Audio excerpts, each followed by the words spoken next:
مرحبا بكم أصدقائي. اليوم رحنا لعند مشبك الصباغ في بيروت على طريق جديدة.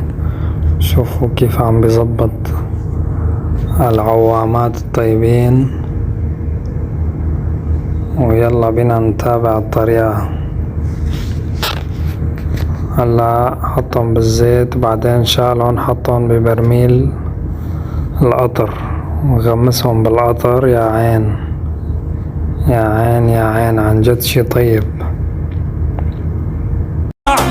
بخدودها التافه والمشكلة شما بيسيت تغريني بالشفة، كل الجمال انجمع بعيونها الحلوة يروح لها في دول. هون بلش تحضير العجينة وبيحط بالزيت